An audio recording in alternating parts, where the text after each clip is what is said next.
Indianapolis has some of the most talked about suburbs, not only in the Midwest, but in the entire United States. But do you know what makes each one really different from each other? Today I'm going to break down the pros and cons of living in each of these suburban cities, certainly what makes them different, but those differences and how they can affect your lifestyle and what lifestyle you're looking for so you can make a better decision as to which one you might want to choose to live in. I'm Jason Compton and I help buyers navigate the entire Indianapolis market and the suburbs with some honest and local insight about all the cities and towns around here.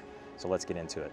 So let's talk about Carmel on the north side of Indianapolis. It is consistently ranked as one of the top places to live, not just around Indianapolis, but across the entire Midwest and without a doubt across the entire United States. I don't know, why is that? So it has a tremendous number of pros, a lot of the things that would go into making a really great place to live. Excellent schools, the reputation for Carmel schools is intensely high. In fact, I'm standing right out here in front of Carmel High School. It's huge, over 5,400 kids in the school back here, which is an enormous school, but always ranked up in the top 10. That's always something that's a big draw for people to move into Carmel, to ensure that, hey, we are in a highly ranked school system. But good schools isn't, of course, the only pro. The infrastructure in Carmel is another super high positive on people's list. It's very easy for the most part to get around in Carmel, even though it is a good-sized city, just over 100,000 people. The roads are fantastic, and I mean as in good shape. They look nice, and it's pretty hard to find a very bad road anywhere in Carmel. And of course, it's known for its roundabouts. It has more roundabouts or traffic circles, whatever term you want to use. Around here, we usually call them roundabouts, more than any other city in the United States, and it's really not even close. Carmel has a huge downtown area for just over 100,000 people. A lot of people don't know that it's not just the Arts and Design District. That's just one part of the downtown area. You've got the Arts and Design District to the north, you've got Midtown, which is a little bit to the south, and then you have City Center, which is further south than that. And the Monon Trail just goes right through all of those. And this is really nice. It's a big pro for people who live in Carmel because it offers a lot to do. You have a lot of shops, a lot of unique shops, and a lot of really unique restaurants and cafes. Just a nice little gem to have in Carmel. Plus the downtown area is right smack in the middle of Carmel. So it doesn't matter where you live in Carmel, you're really not more than 10 or 15 minutes away maximum from the downtown area. And given that the Monon Trail goes right through the whole downtown area, you could park somewhere else or live somewhere else and make your way over to the Monon and work your way up there, walk, run, or bike, and whatever you want. It is just almost never all that bad to park somewhere in downtown Carmel. Now there are some cons to Carmel. It has a much higher cost of living as far as housing is concerned than a lot of other places around Indianapolis, so that makes it harder to get into. The median home sale price right now is around $550,000, but realistically getting into Carmel under $600,000 can be extremely difficult to do. So that border, just getting over the top and getting your foot in the door in Carmel is without a doubt one of the challenges a lot of people face. And one of the things that does not help that is competition. So Carmel's getting a little bigger, but not much bigger. It's landlocked. So the new construction, the new opportunities that you find in Carmel are shrinking year after year after year. So the homes that you have here in Carmel are the homes that you have here in Carmel. And it's a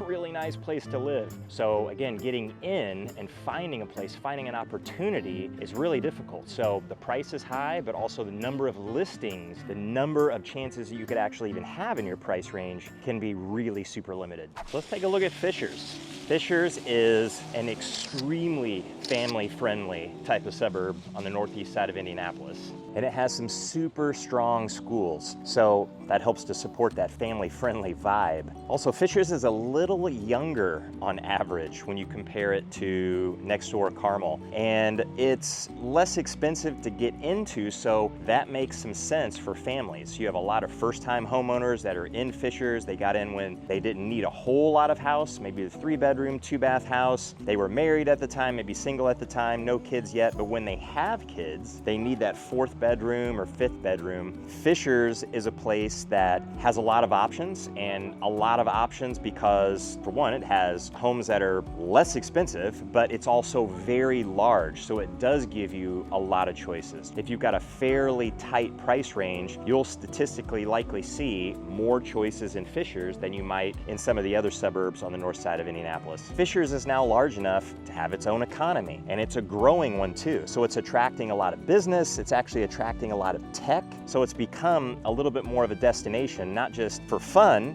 for families and things like that. Like I'm right here at the Nickel Plate District and the Nickel Plate Amphitheater, and this place on any given night that they have concerts that are going on around here, which is a few nights a week in the summer, there could be 4,000 people right here on the grass and just walking around. Pretty insane. The IKEA is here, there's a Topgolf here, you have the Yard at Fishers District, which is a big restaurant district just on the east side of I-69, pretty close to where I'm standing right now. Plus, it's been very well planned, especially for the growth that it's actually had over the past 30 years. There are a huge number of parks, and they're really well spread throughout the entire city. The infrastructure here is really quite good. It's pretty easy to get around Fishers. There's maybe one little snaggy spot, and that's 116th Street and I-69. Actually, the I-69 corridor can get really super crowded, but you can live in Fishers and not have to worry about going through that corridor for the most part. So what about the cons of living in Fishers? Well, it might be too congested for you. So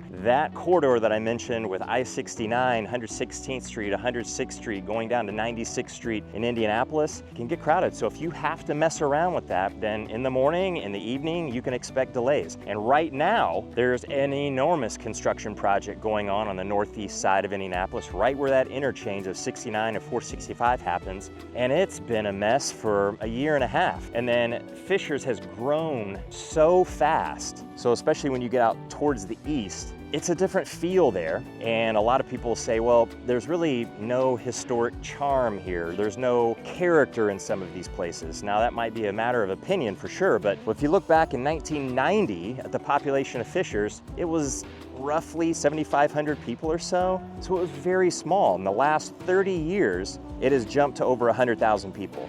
If you think that about some of the neighborhoods lacking some charm and just doesn't feel mature enough for me, well, that could be a really big percentage of Fishers. Now, if you want to know more about the cities that we're talking about in this video, or all the cities and towns around Indianapolis, then you can download our 55-page relocation guide to get more detail about everything that's available all across the Indianapolis metro. And you can get it by scanning this QR code here on the screen right now. Let's talk about Zionsville. Zionsville is on the northwest side, just west of Carmel, northwest of Indianapolis. Number one is that it is smaller, and something that's a little quieter or a little smaller if you compare it to some of the other suburbs on the north side. People have absolutely been a little surprised at how busy they are. Zionsville, far smaller, so we're talking 35,000 people or so. And just when you get into this downtown area, I'm gonna cross Main Street right now, and you can see behind me here, we've got the Brick Street on Main Street. There are cars rolling up and down this because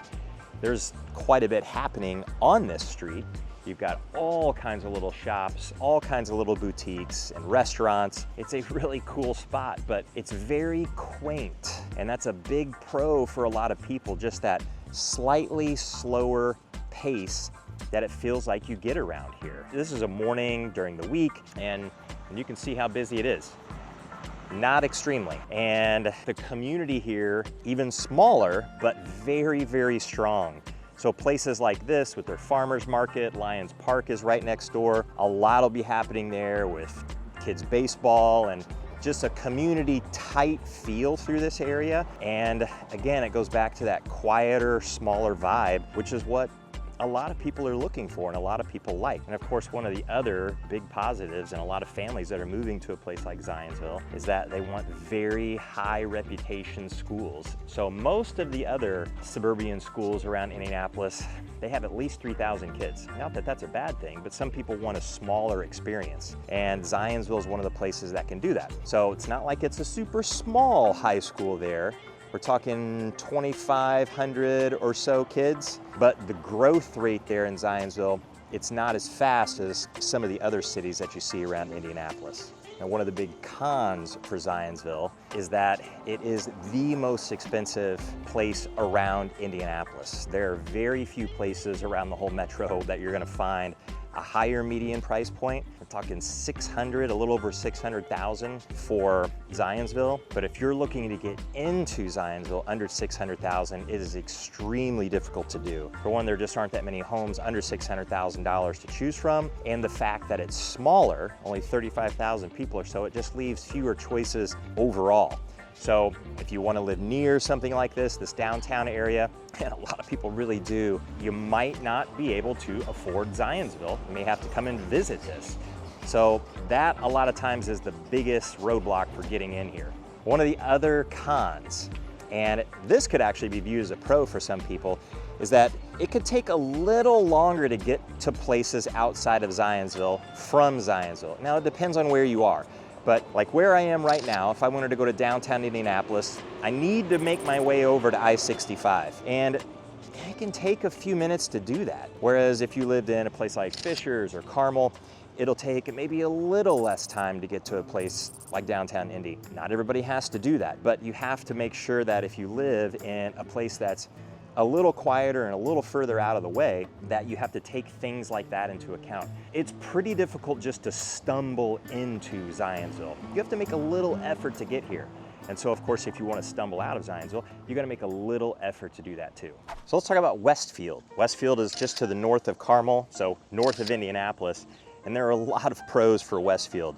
So you've got excellent schools, highly rated schools, super family-friendly vibe. But one of the biggest pros I see about Westfield is that it's developing very fast. And that's not necessarily a bad thing, because it can be considered a bad thing to a lot of people, but they're doing it in the right way. Westfield was very small 30 years ago. Even 20 years ago, it was only roughly 10,000 people or so, but now it's pushing 60,000 people. And they've really got their eye, and this is a big pro, on being a hugely top-tier place to live around the Indianapolis metro. So they want it to be a very nice place. Also a place that you can stay in Westfield for everything that you need. You don't have to go anywhere else if you don't want to. Plus, with the growth, Westfield is very fresh and very new. There's a lot of excitement to a lot of the things that are coming to Westfield.